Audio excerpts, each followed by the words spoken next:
New Year and Christmas are such beautiful, wonderful holidays which are associated with presents, with good mood. But I'm afraid with students it's totally different because they have different associations. Christmas and New Year is the time when exams begin.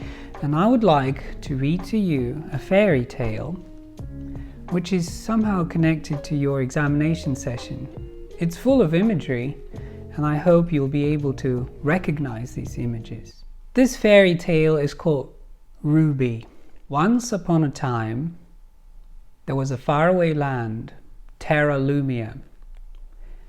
In the middle of Terra Lumia, there was a magnificent crystal mountain called Recordum.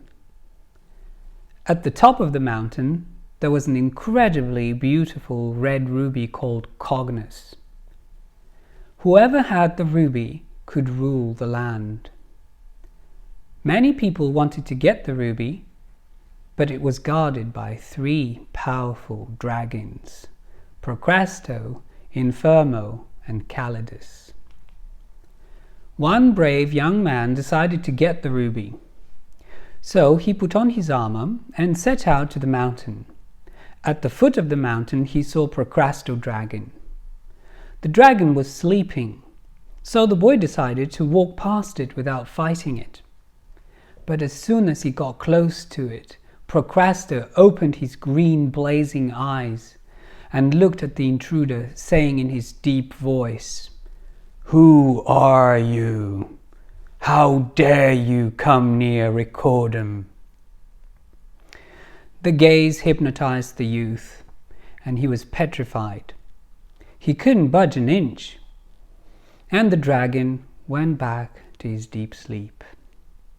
There was another brave young man in this land. He knew what had happened to the poor lad at the foot of the crystal mountain. He decided to overcome Procrasto dragon by using a mirror shield.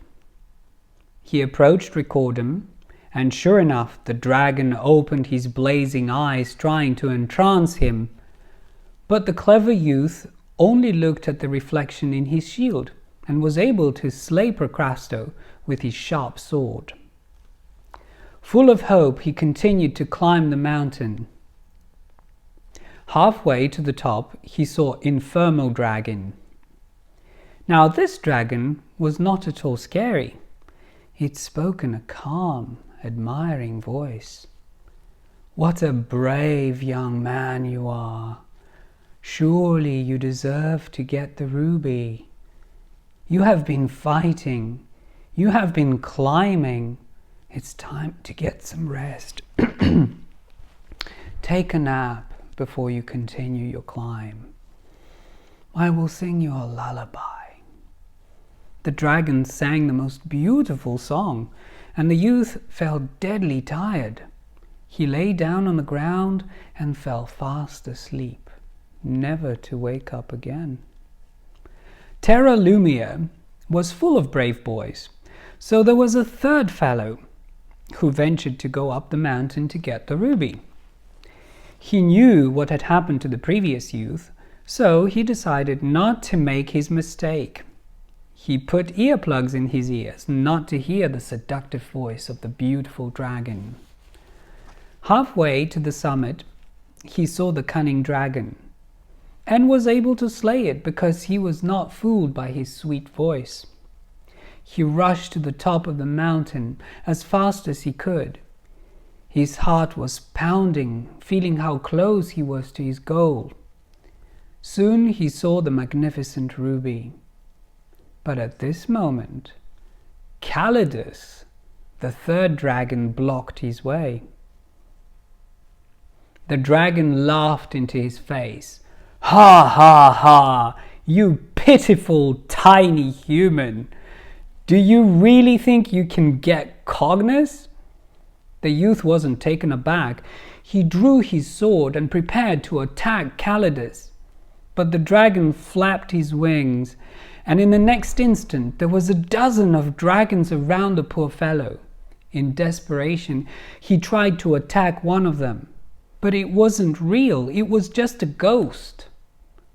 While the lad was fighting ghosts, the real dragon dashed at him and cut his throat with his razor-sharp claws.